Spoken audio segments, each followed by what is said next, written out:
Ada mutanajjis. Mutanajjis itu beda dengan najis. Kalau mutanajjis, barang suci, benda suci terkena najis, itu namanya mutanajjis. Jadi yang bisa disucikan itu adalah mutanajjis.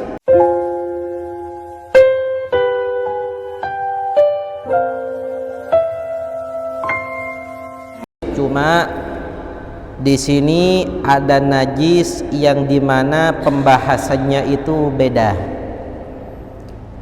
yang dimana mensucikan najis itu termasuk dari pembahasan taharah.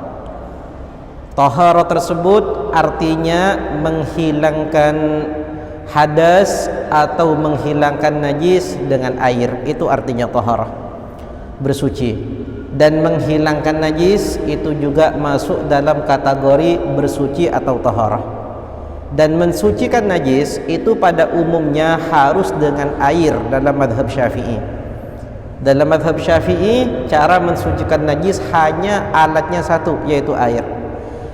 Kecuali ada beberapa najis yang dimana najis tersebut sucinya dengan perubahan, bukan dengan disucikan pakai air.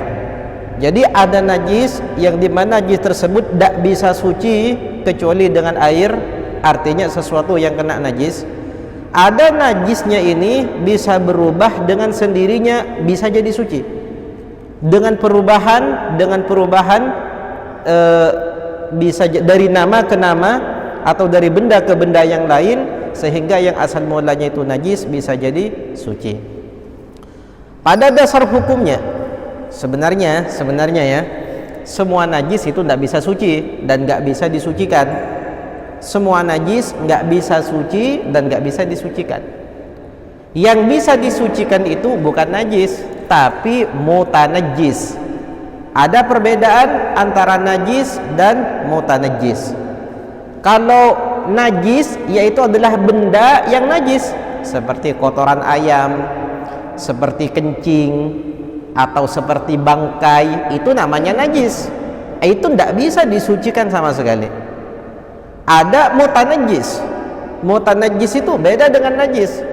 Kalau mutanajjis, barang suci, benda suci terkena najis, itu namanya mutanajjis.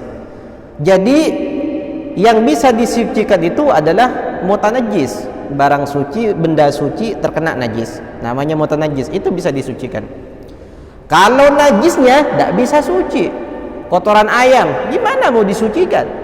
Kencing gimana mau disucikan? Terus bangkai gimana mau disucikan? Orang itu najis. Jadi kalau najis nggak bisa disucikan. Yang bisa disucikan itu adalah mutanajjis, sesuatu yang suci yang terkena najis. Jadi maksudnya menghilangkan najis, mensucikan najis, itu bukan najis yang disucikan, tapi mensucikan benda yang sudah suci tapi sekarang kena najis. Nah, najis yang itu disucikan, bendanya itu agar suci, seperti itu. Cuma ada beberapa najis yang dimana najis itu bisa suci, najis tapi bisa suci. Tadi kan kalau kotoran ayam gimana cara mensucikan? Kalau bangkai gimana cara mensucikan bangkai? Orang itu udah najis, gimana mau disucikan kalau najis? Mau disiram tidak bisa. Darah mau disucikan, gimana cara mensucikan darah? Nggak bisa. Seperti itu. Ada beberapa benda yang najis itu bisa disucikan, bisa suci, dari najis berubah menjadi suci. Tapi bukan karena disiram, bukan, tapi karena perubahan yang ada dari benda yang najis tersebut, sehingga karena perubahannya najis dari sesuatu ke sesuatu yang lain, hukumnya pun juga ikut berubah. Yang pertama apa? Al-khamru idza takhallalat bi nafsiha. Satu khamr ketika jadi cuka. Kalau khamr sudah jadi cuka, maka itu hukumnya khamr yang asalnya najis. Disebutkan dalam hadisnya Nabi sallallahu alaihi wasallam, kullu muskirin khamrun wa kullu khamrin najis. Setiap sesuatu yang memabukkan dalam bahasa fikihnya itu dinamakan khamr. Setiap khamr, sesuatu yang memabukkan, itu hukumnya najis. Nah, khamr ini yang najis bisa jadi suci apabila berubah menjadi cuka. Kalau khamrnya orang zaman dahulu, artinya minuman-minuman yang memabukkan di zaman dahulu itu rata-rata terbuat dari buah-buahan. Jadi air kurma diambil airnya, diperas diambil airnya, anggur juga diambil airnya. Jadi untuk pertama-tama itu diambil airnya itu masih dikatakan sirup. Mungkin kalau orang sekarang itu jus, tapi kalau orang dulu untuk meminum sari buah memang harus buahnya itu diperas. Kalau orang dulu itu masih sirup namanya, masih asir dalam bahasa Arab. 1 minggu itu bisa berubah, itu sudah berubah, yang dimana buah-buahan itu ketika kita dibuka kulitnya, didiamkan, itu pasti busuk. Begitu juga akhir dari buah-buahan tersebut ketika kita biarkan, maka itu akan berubah juga baunya, akan keluar busa sedikit-dikit. Nah itu biasanya sudah memabukkan, jadi khomer dari air buah-buahan tersebut. Nah kalau dibiarkan 1 minggu lagi atau 2 minggu lagi, maka busa-busa itu akan hilang dan itu berubah dari khomer menjadi cuka, seperti itu. Jadi yang asalnya asir, perasan dari buah-buahan yang asalnya suci, karena berubah jadi khomer, maka itu hukumnya najis. Ketika jadi khomer dibiarkan sampai berubah jadi cuka lagi, maka itu hukumnya suci lagi. Itu salah satu benda najis yang bisa suci. Salah satunya adalah khomer. Nggak tahu kalau miras di zaman sekarang ini, di zaman kita, miras-miras yang ada, wallahu alam apa itu jadi khomer atau tidak, atau apa itu bisa jadi cuka atau tidak, wallahu alam. Ala kulli hal, semua yang memabukkan itu dinamakan khomer, seperti itu. Kalau khomer itu hukumnya najis. Kalau itu bisa jadi cuka, bisa suci setelah jadi cuka, seperti itu. Tapi kalau nggak bisa jadi cuka sama sekali, ya berarti seterusnya itu najis, karena seterusnya itu dinamakan khomer. Hanya saja ada beberapa syarat tertentu yang dimana ketika jadi cuka, khomer yang najis itu bisa dikatakan suci. Apa syaratnya? Harus berubah menjadi cuka dengan dirinya sendiri tanpa dicampur dengan bahan-bahan lain. Kalau dicampur, misalnya ada obat biar cepat, ada bubuk semisalnya biar cepat menjadi cuka, ini khamar, itu tetap najis. Kenapa? Karena itu benda yang tercampur itu adalah benda suci, yang terkena najis itu kan jadi najis hukumnya. Khamarnya jadi suci, nah itu tetap benda najis. Jadi khomernya tetap najis juga karena bertemu dengan sesuatu yang najis. Makanya ada ulama yang mengatakan kalau seandainya di mazhab Syafi'i ya, kalau seandainya ada khomer di satu botol, itu semuanya isinya khomer, kemudian dikasih batu di dalamnya, nah, khomernya itu najis, batunya mutanajis, sesuatu yang suci yang kena najis. Ketika khomer sudah jadi cuka, batunya tetap mutanajis itu. Kenapa? Karena sesuatu yang pun najis tidak bisa suci kecuali dengan air, batunya. Nah, khomernya bisa suci dengan dirinya sendiri. Jadi kalau sudah jadi cuka, yang asalnya najis bisa jadi cuka, cukanya suci, tapi karena berkumpul dengan batu yang mutanajis, maka cukanya tetap dihukumi najis. Seperti itu. Makanya itu hukumnya najis. Yang kedua, jildul maitati idza dubirah. Kulit bangkai jika disamak, yang dimana disebutkan dalam Al-Quran, hurrimat alaikumul maitatu waddamu wa lahmul khinziri wa ma uhilla li ghairillah. Allah Ta'ala haramkan bangkai dan kulitnya. Terus dan beberapa hal yang disebutkan dalam Al-Quran tersebut, bahwasanya adanya bangkai itu diharamkan oleh Allah Subhanahu wa Ta'ala.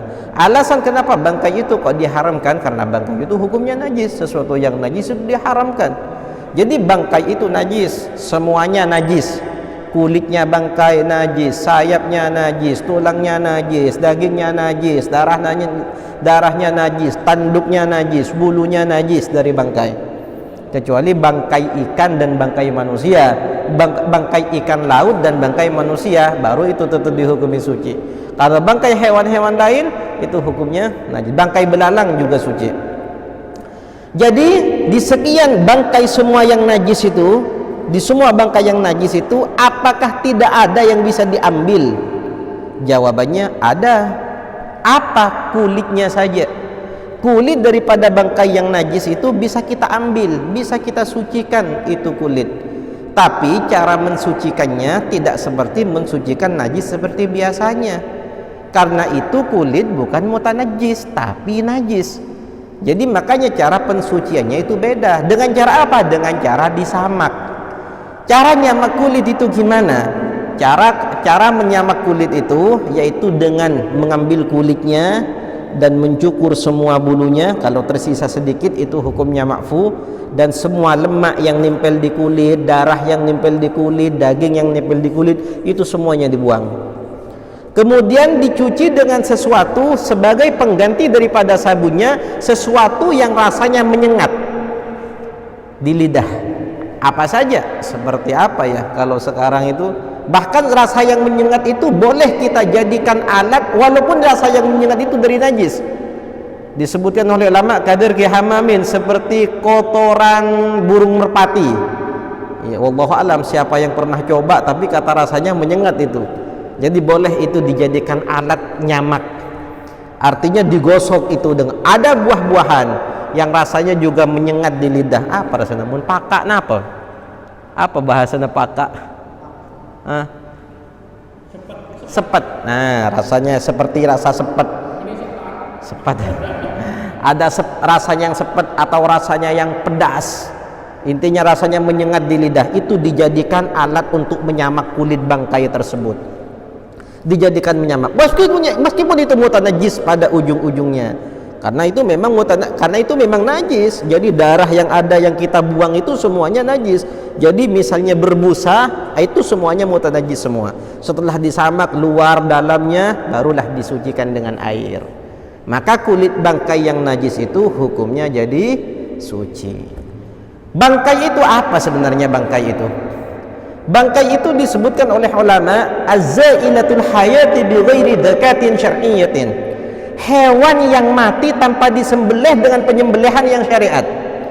Hewan yang mati tanpa disembelih dengan penyembelihan yang syariat. Imma hewan itu mati sendiri atau hewan tersebut dibunuh tapi bukan disembelih, maka itu hukumnya bangkai juga. Begitu juga hewan yang tidak halal, meskipun disembelih itu percuma, tetap bangkai juga, seperti buaya, seperti ular, seperti singa, seperti harimau. Itu semuanya itu najis meskipun mati. Kira-kira boleh nggak kita ambil kulit daripada kulit harimau tersebut? Kulit buaya kita ambil, kulit ular kita ambil, itu kan najis semua. Disembelih tetap najis karena itu nggak halal. Jadi bangkai juga ujung-ujungnya. Jadi semuanya itu najis semuanya. Boleh nggak kita ambil, dijadikan sepatu, dijadikan ikat pinggang, dijadikan tas seperti kulit buaya. Kalau raja-raja di zaman dahulu itu pakaiannya itu adalah kulit harimau, kulitnya singa. Kadang-kadang raja-raja di zaman dahulu itu hukumnya gimana kalau yang seperti itu? Jawabannya adalah bisa, tapi dengan cara disamak seperti ini. Kalau disamak maka hukumnya jadi suci. Jadi intinya dibuang semuanya, dibuang itu semuanya. Apa itu daging, terus lemak yang ada di kulit dibuang semua. Kenapa kok harus disucikan dengan sesuatu yang apa? Yang sepet atau yang menyengat rasanya di lidah? Kenapa kok harus dengan itu? Kenapa enggak dengan sabun saja? Atau enggak deterjen saja? Karena disebutkan oleh ulama itu sudah perintah dari Nabi Shallallahu Alaihi Wasallam ketika diteliti di zaman sekarang ini, ketika diteliti hadisnya Nabi Muhammad Shallallahu Alaihi Wasallam, ternyata apapun yang mati tanpa disembelih ternyata di situ mengandung kuman yang banyak jutaan, dan kuman itu tidak bisa mati kecuali digosok dengan sesuatu yang rasanya menyengat di lidah. Nah, itu ada hikmahnya daripada hadisnya Nabi Sallallahu Alaihi Wasallam. Cuma ada juga sebagian ulama yang mengatakan ya kalau nggak ada pakai sabun juga nggak apa-apa, seperti itu. Jadi intinya kalau kita melihat orang atasnya yang terbuat dari kulit buaya, bajunya terbuat dari kulit buaya, sepatunya terbuat dari kulit ular, kita kira-kira itu najis apa enggak? Itu kan kulit bangkai, najis apa enggak? Lihat dulu. Kalau disamak ya suci, kalau enggak disamak ya najis. Gimana hukum bikin tas? Enggak apa-apa, bikin saja. Tapi kalau najis enggak boleh dibawa sholat. Seperti itu. Kalau mau bikin saja. Tapi kalau itu najis enggak boleh kita bawa sholat. Ikat pinggang enggak boleh kita bawa sholat, karena itu hukumnya najis, seperti itu. Terus kecuali dua, kulit bangkai itu tidak bisa disucikan sama sekali. Apa? Bangkainya babi, bangkainya anjing, itu tidak bisa sama sekali. Meskipun disamak seperti apapun itu tidak akan bisa. Kalau hewan-hewan lain bisa disamak, yang penting kulitnya itu kuat. Kalau kulitnya tidak kuat gimana mau disamak? Kalau ada bangkai ayam, mau sama dia kulitnya gimana disamaknya bangkai ayam itu? Kan nggak bisa. Jadi kulit yang mungkin bisa kuat untuk disamak. Terus yang ketiga, sesuatu yang najis yang berubah jadi hewan. Ada benda ini najis, dari najis itu keluar hewan. Nah, najisnya tetap najis, tapi hewan yang keluar dari benda itu hewannya suci. Kalau masih hidup, ya kalau hewannya mati bangkai juga. Seperti apa? Kita melihat bangkai ayam semisalnya. Ketika lama-kelamaan dari bangkai ayam itu pasti keluar ulat, begitu kan ya?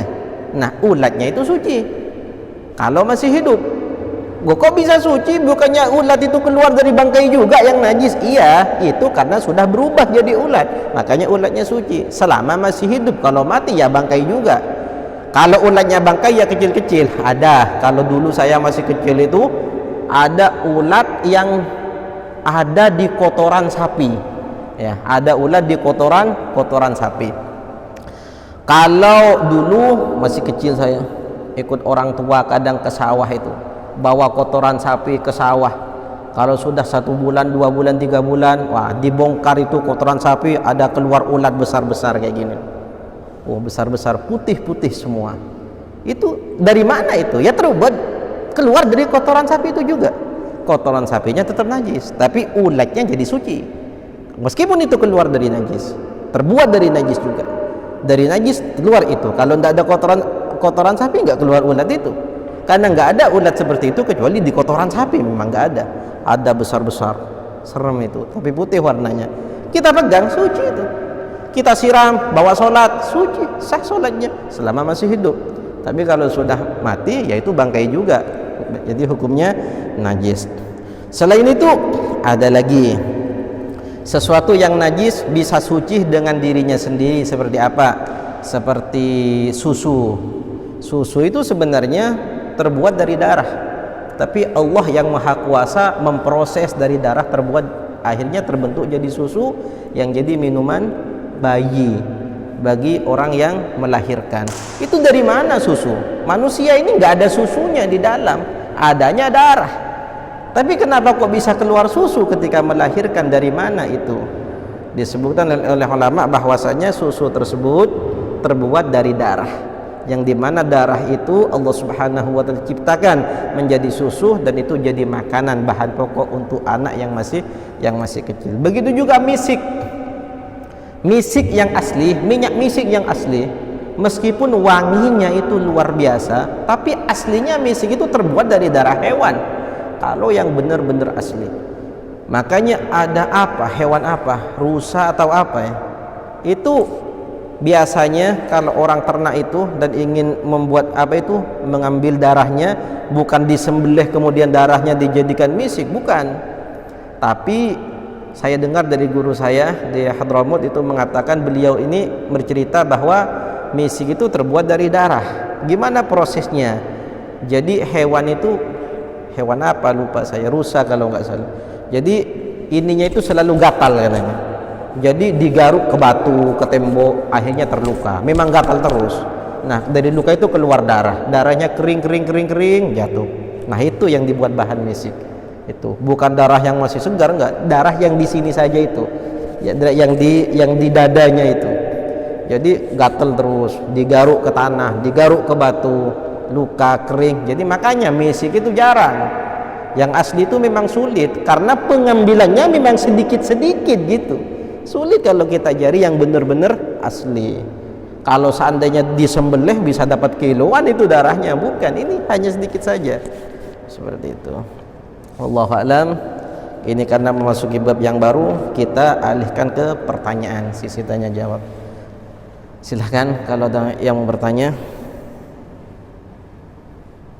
Kalau tidak ada yang bertanya, saya lanjutkan. Silahkan.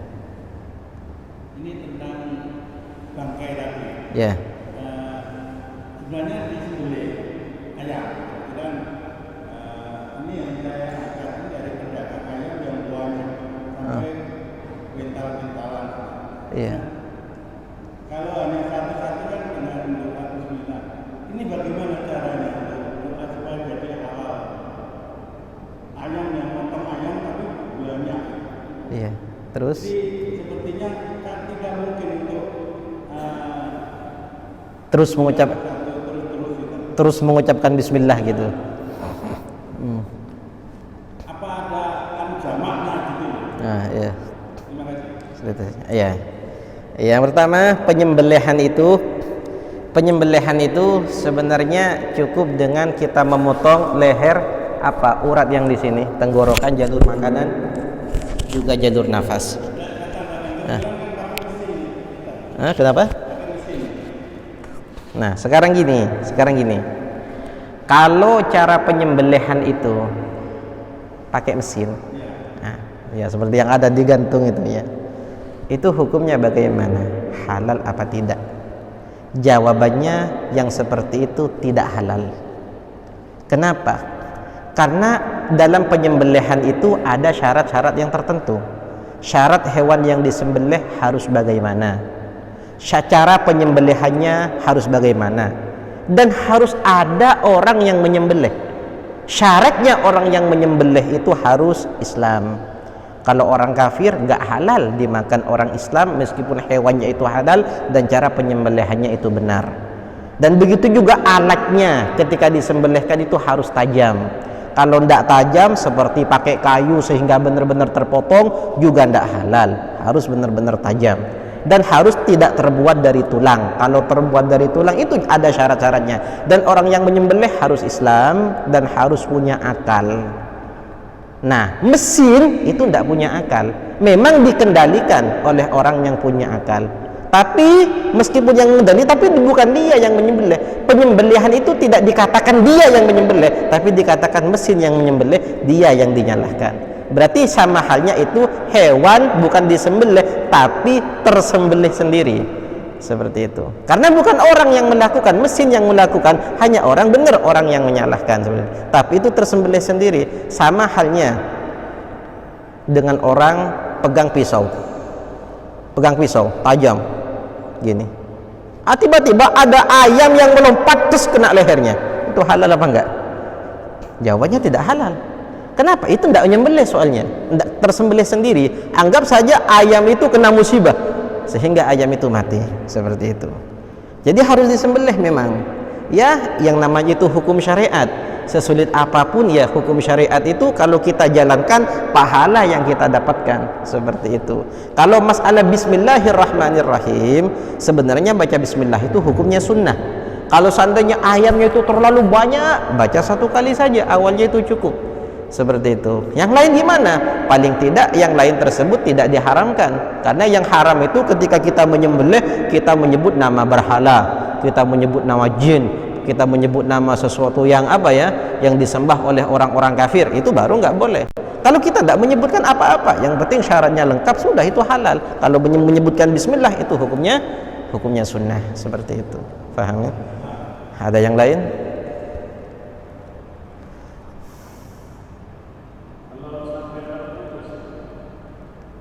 Menyembelih sampai putus itu hukumnya makruh, nggak apa-apa, makruh. Yang penting tajam sampai putus, itu hukumnya makruh. Yang jadi masalah kalau putusnya itu dengan pisau dari sini, kalau bukan putusnya dari gunting. Kalau seandainya disembelih pakai gunting, disembelih, nah itu haram itu, halal. Kenapa? Karena itu terkadang gunting itu memotong bukan hanya dengan ketajamannya, tapi dengan kekuatan orang yang memotong juga terkadang, seperti itu. Dan hewan itu kalau terputus dari sini dulu, iya halal. Kalau terputusnya dari sini dulu, nah seperti itu. Kalau sesuatu ketika diragukan halal haramnya, maka kembali pada dasar hukumnya, kembali pada asalnya. Sesuatu yang diragukan, sesuatu yang asalnya tidak halal kemudian diragukan ke halal haramannya, tetap hukumnya tidak halal, kembali pada dasarnya. Yang masih hidup kan tidak halal. seperti itu. Kemudian diragukan sekarang sudah jadi halal apa tidak ya? Tetap nggak halal. Karena kenapa? Karena masih diragukan, seperti itu. Faham? Kurang jelas? Intinya kalau dipotong dari sini, yang penting dari sini dipotongnya sampai putus, itu hukumnya cuma makruh. Yang penting potongannya bukan dari belakang. Saya pernah melihat video kambing dipotong dari belakang, terus langsung potong. Nah, itu haram karena dipotongnya dari sini. Sembelih itu harus dari sini, seperti itu. Ada yang lain? Silakan.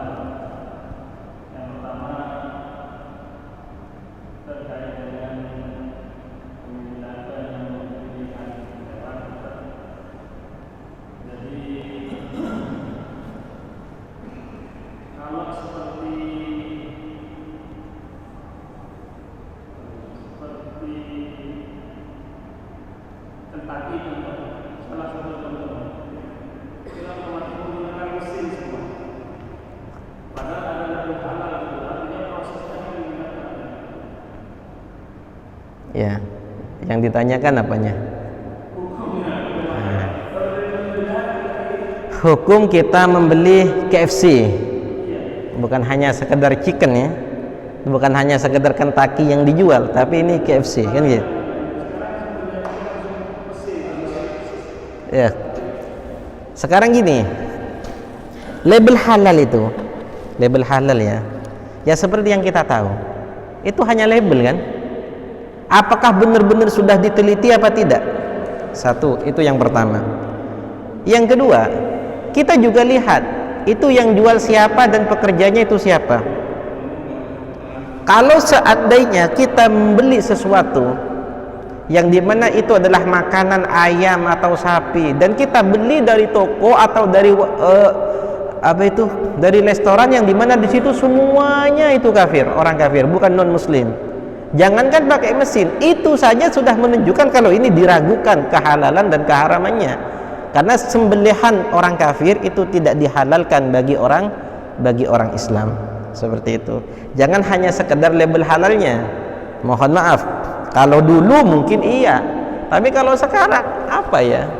Kalau hanya label itu, kalau saya sendiri, pribadi saya sendiri, sampean, antum ya, sekarang punya toko yang dimana di situ awal mulanya ya khair lah, baik, awal mulanya itu bagus, awal mulanya itu awal mulanya itu bagus.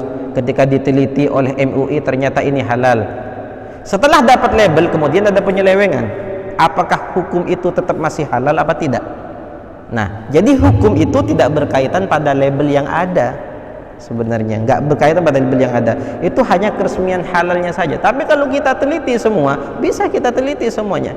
Seandainya khomer, seandainya ya minuman biasa, ketika kita minum itu nggak memabukkan, dapat label halal. Kemudian beberapa tahun itu berubah jadi memabukkan, tetap jadi haram. Karena hukum itu bukan ada di labelnya, tapi ada di bendanya. Bagaimana benda itu hukumnya? Seperti itu, paham ya? Jadi meskipun dapat label halal, kalau bendanya itu haram, ya tetap haram. Meskipun labelnya itu halal, kalau bendanya haram, tidak bisa label itu menghalalkan yang haram atau mengharamkan yang halal. Kalau label itu misalnya, gimana cara dapat label halal itu? Bagaimana caranya dapat? Oh, misalnya hanya sekedar kita mengajukan membayar, apa gimana caranya? Kita nggak tahu, mungkin ada yang tahu. Gimana cara mendapat label halal itu? Caranya gimana? Apakah ada penelitian dari pihak tertentu untuk meneliti apakah bahan-bahan yang dijual itu beneran halal semua apa tidak? Adakah penelitian yang seperti itu? Kita kan tidak tahu kan? Prosesnya kita tahu, tapi terkadang kita lihat semuanya halal, tapi banyak ternyata penyelundupan daging babi itu banyak. Penyelundupan, ininya halal tapi ada penyelundupan di situ. Penyelundupan, dicampur-campur lah maksudnya. Karena makanan itu berpengaruh pada orang yang memakannya. Kalau seandainya ada seseorang terbiasa makan sesuatu yang diharamkan oleh Allah Subhanahu wa taala tanpa dia sadari kalau dia makan sesuatu yang haram, bagi dia tidak dosa, tapi pengaruhnya itu ada, tetap ada pengaruhnya. Pengaruh malas dalam ibadah, pengaruh mengurangi kekhusyuan, pengaruh yang lain dari perilaku buruk kita itu pasti nampak dari apa yang kita makan meskipun kita tidak sadar. Makanya kalau kita itu beli sesuatu, ya paling tidak hati-hatilah, karena itu masuk ke dalam tubuh kita. Beda dengan baju, kalau kita ragukan kita ganti saja, ini masuk ke dalam soalnya. Seperti itu. Kalau nyata-nyata itu sudah pakai mesin, cara sembelihannya nyata sudah pakai mesin, label apapun tidak mengalahkan hukum syariat, tidak ada. Seperti itu. Kalau itu nyata pakai mesin, sampean tahu kalau itu memang benar-benar pakai mesin, atau sampean tahu kalau memang benar-benar ini yang menyembelih orang yang non muslim, maka itu tetap haram meskipun ada labelnya. Seperti itu. Paham ya? Gimana? Jelas? Kenapa?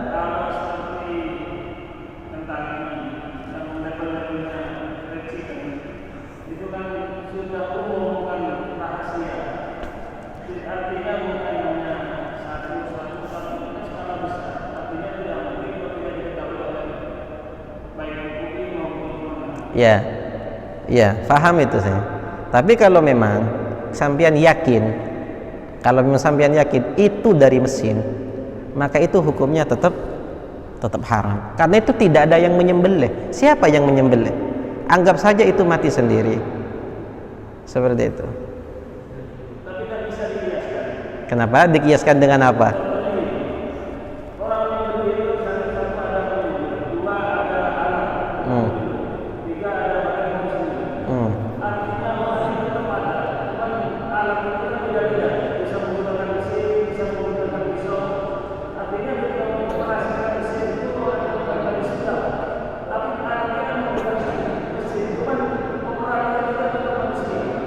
Tidak bisa dikiaskan. Begini, ayo begini. Ketika orang tersebut ingin menyembelih sesuatu, maka gerakan alat itu sesuai keinginan orang yang menyembelih. Kalau itu alat, kenapa kok harus ada alat yang menyembelih dan alatnya diatur? Karena penyembelihan itu tergantung kemauan orang yang memegang alat itu. Ketika orang itu ingin bergerak, alat itu bergerak. Ketika orang itu ingin diam, alat itu diam. Bahkan seandainya, ini hukum ya, ini hukum yang terkaitan dengan ini, seandainya orang itu menyembelih kemudian pisaunya jatuh, kalau cepat diambil, jatuhnya itu kenapa? Jatuh karena kaget atau kalau cepat diambil, iya. Kalau seandainya nggak diambil, nggak langsung diambil, masih lama ngambilnya, maka itu hukumnya haram. Kenapa? Karena semua pekerjaan itu dinisbahkan atau kita hubungkan pada orangnya. Sementara mesin, orang itu walaupun duduk hanya tinggal pencet saja, bisa. Siapa yang melakukan? Bukan orangnya. Masa orang duduk dikatakan menyembelih? Masa orang santai dikatakan menyembelih? Orang itu hanya menekan saja atau menyalahkan mesinnya saja, terus dia tenang-tenang saja. Kemudian mesin yang jalan semuanya. Apa itu dikatakan dia yang menyembelih? Kalau dia, pasti dia bergerak. Seperti itu. Apa yang mau dikiaskan? Orang itu gerakan pisau dengan kemauannya sendiri, dengan ikhtiarnya sendiri. Sementara mesin tidak. Hanya dia ingin menggerakkan, dan gerakannya bukan dari dianya, tapi dari mesinnya sendiri. Itu beda. Bisa dikatakan yang menyembelih bukan orangnya, tapi mesinnya, dan mesinnya ini nggak punya akal. Seperti itu. Apa yang disamakan? Nggak ada. Justru yang menyembelih ini tidak punya akal. Dikatakan Islam bukan, dikatakan kafir bukan, dewasa. Kenapa? Karena mesin, tidak punya akal. Sama halnya dengan semisalnya kita punya menjatuhkan pisau dari atas. Siapa yang menjatuhkan? Kita menjatuhkan pisau atau menjatuhkan celurit dari atas ke bawah, kena kepala ayam. Terus apa ayam itu halal apa tidak? Jawabannya tidak, karena dia tidak menyembelih, bukan dia yang melakukan, tapi pisau itu jatuh pada hewan yang terkena pada lehernya sehingga seolah-olah itu tersembelih. Seperti itu. Padahal Allah sudah jalan dari atas. Siapa yang melempar? Orang, tapi dia gak menyembelih. Paham? Hati-hatilah. Paling tidak kalau kita ragu-ragu, paling tidak kita hati-hati dalam hal ini. Hal ini kita hati-hati, terutama dalam urusan yang kita makan. Paling tidak kita harus worok, karena apa yang masuk di perut ini sulit untuk dikeluarkan lagi, bahkan hampir tidak bisa. Daripada kita ragu-ragu, lebih baik kita mengambil apa yang disabdakan oleh Nabi Muhammad, da ma yaribukah ila ma la yaribukah. Tinggalkanlah sesuatu yang membuat kamu ragu pada sesuatu yang tidak membuat kamu ragu. Kalau sekiranya ada chicken, kalau sekiranya ada Kentucky yang jualannya di pinggir jalan, yang jelas itu orang Islam, jelas dia menyembelih, jelas dia halal, ngapain kita mencari pada yang diragukan? Seperti itu. Dan saya pernah suatu ketika di apa itu, di Malaysia, ketemu sama orang Madura. Jadi saya tanya sama dia, saya pengen tahu rasanya King Burger. Saya bilang ada tokonya King Burger. Terus itu yang makan itu bukan siapa, orang pakai kerudung juga, orang Malaysia ada. Ya bisa dikatakan nggak mungkin pakai kerudung lah kalau ndak Islam, kalau di negara kita ini. Jadi saya tanya, saya pengen tahu rasanya King Burger ini. Nah, orang yang di Madura itu bilang, Ustadz, kalau sampean lebih baik jangan. Loh, kenapa? Kalau sampean pengen, ini ada jualan burger di pinggir jalan ini banyak. Kenapa kalau King Burgernya? Padahal itu kan sudah juga ada label halalnya dari wadahnya itu. Dia jawab, karena King Burger itu Ustadz, cara bikinnya itu apa ya? Cara bikinnya itu mungkin sampean kalau tahu, sampean juga tidak akan mau. Yang menyembelih juga orang yang apa? Orang yang kadang non muslim. Juga yang bikin itu kadang dicampur aduk dengan najis yang suci, dia tidak ada bedanya, tidak membedakan sehingga makanannya itu najis. Jadi karena itu pabrik, karena itu besar, jadi campur aduk. Cara pengelolanya itu kadang najis dibiarin, yang penting jadi, yang penting enak. Juga kadang King Burger ini di situ ada beberapa daging babinya.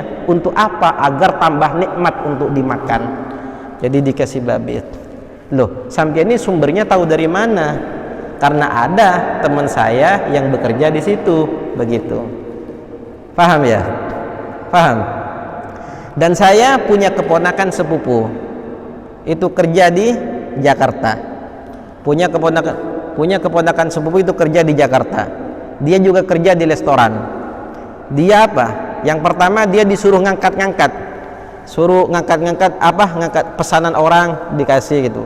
Kemudian dia dikasih tugas ke dapur. Dikasih tugas di dapur. Setelah tahu dapurnya seperti apa, dia berhenti.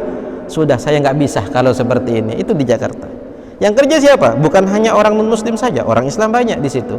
Tapi yang di dapur ini, keponakan sepupu saya itu ketika tahu, dia berhenti sendiri.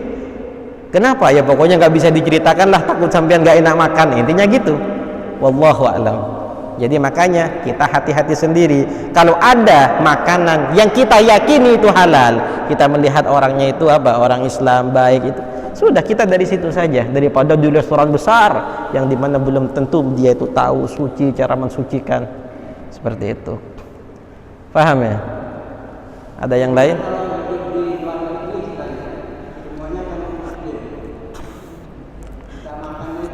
Kita hidup di luar negeri, makanan itu kan tidak harus daging, tidak harus ayam.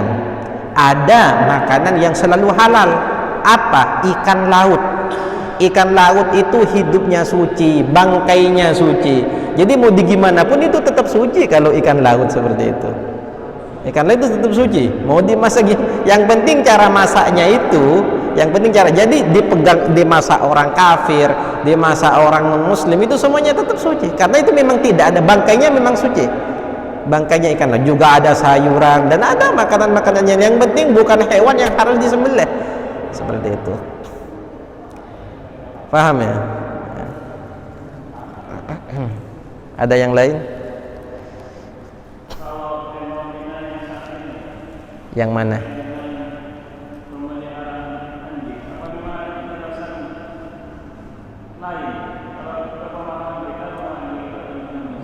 Ya.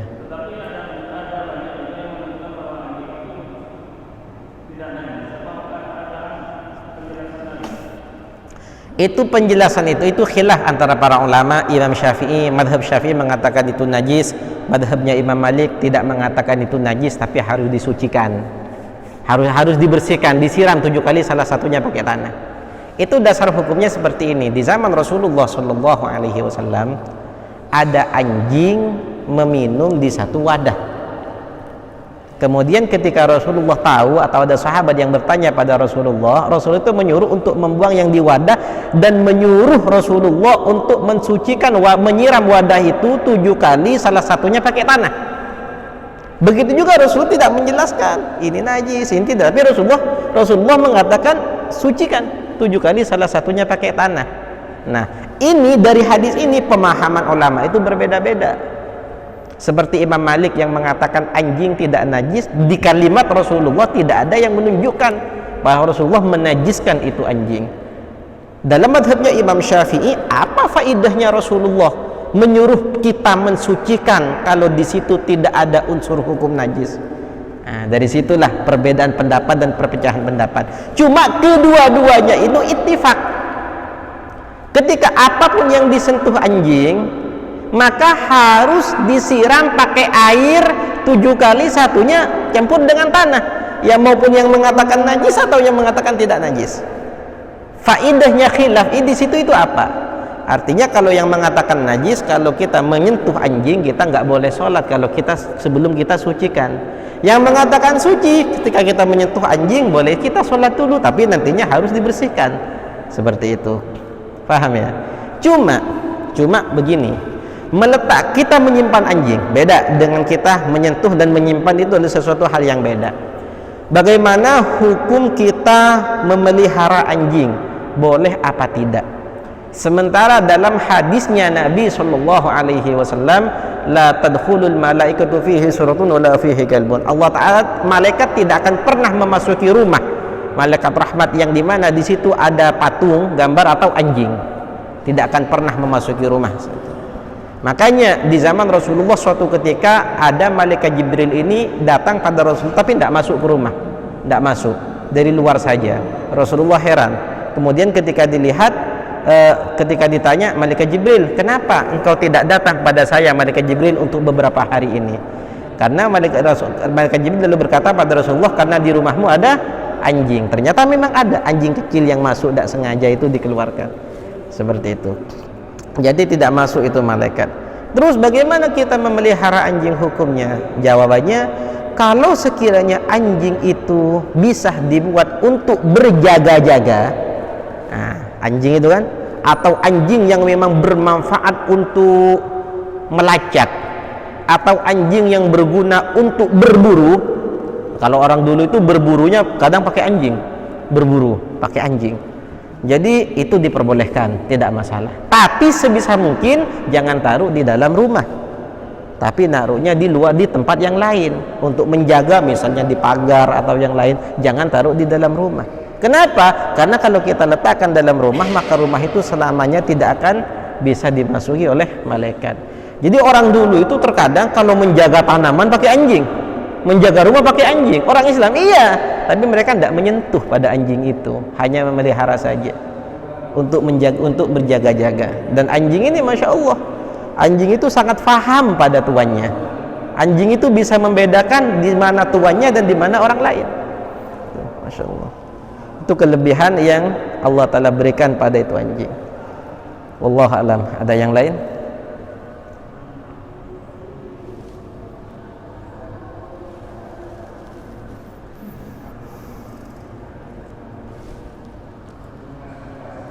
Gimana?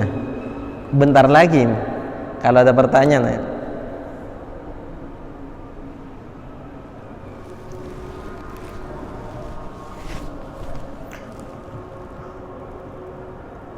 Ayo, ada yang bertanya. Ini mau dilanjutkan? Nanggung.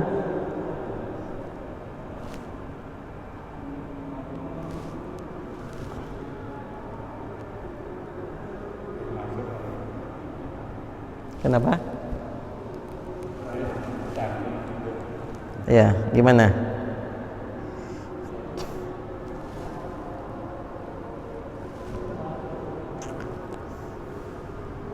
Sudah cukup doanya.